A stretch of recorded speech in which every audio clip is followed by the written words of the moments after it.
Mr. Abbott, first of all, congratulations on your victory. Thank you so much. I'm so honored. Mr. Abbott, what will be your first order of business?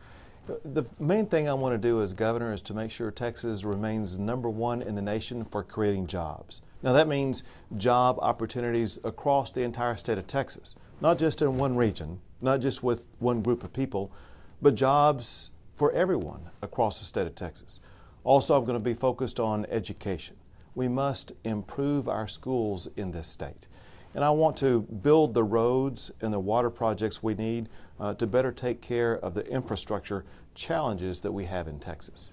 What do you see wrong with the state that you would like to change as governor? You know, one of the things the state really needs to improve is our schools. You know, education is a pathway to opportunity for every single child. And I want to make sure as governor that every child in Texas is going to have a better education opportunity. With more children getting high school degrees and going on to college, they will have access to better paying jobs, and we will elevate the entire state. Will you say during your campaign that you will be a governor for everybody in the state? Being a governor for everybody includes millions of undocumented immigrants. What are you planning on doing when it's obvious that your party is against them?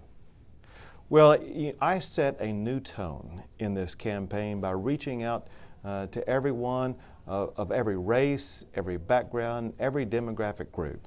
And I did that in an unprecedented way because my family looks like so many other families in this state. My family is multicultural. My wife is now the first Hispanic First Lady in the history of this state.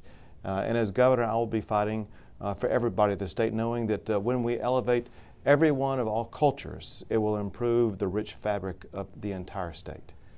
One of the main concerns of our audience is driver licenses. There is thousands of people that need to drive to take kids to school, to go shop for groceries. They are afraid of going out. And not only that, it is an issue that affects everybody.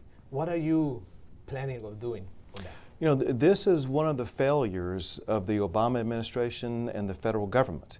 We've seen the way in which the federal government has failed to fix the broken immigration system.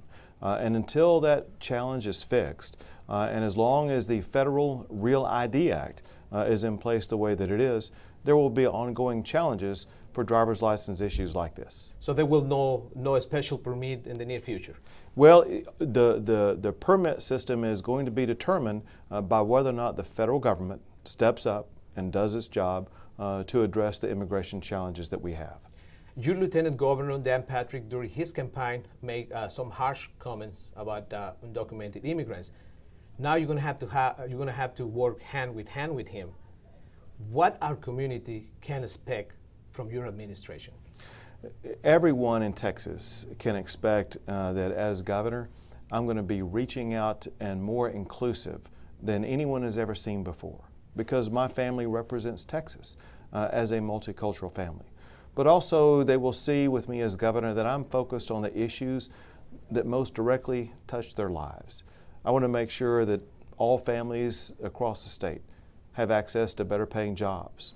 All children will have access to better schools, and that our communities will be safer. State tuition. You said that you won't veto. That means that undocumented immigrants are going to pay more? Well, what it means, as I've said before, that the way the current law is structured is flawed, and it has to be fixed. And what that will look like will depend upon which pathway the legislature takes. I assume there will be a lot of different pieces of legislation offered up, crafting potential solutions to the legislation. We'll just have to wait and see what comes up. Thank you very much, and congratulations again, Mr. Abbott. My pleasure. Thank you. Okay.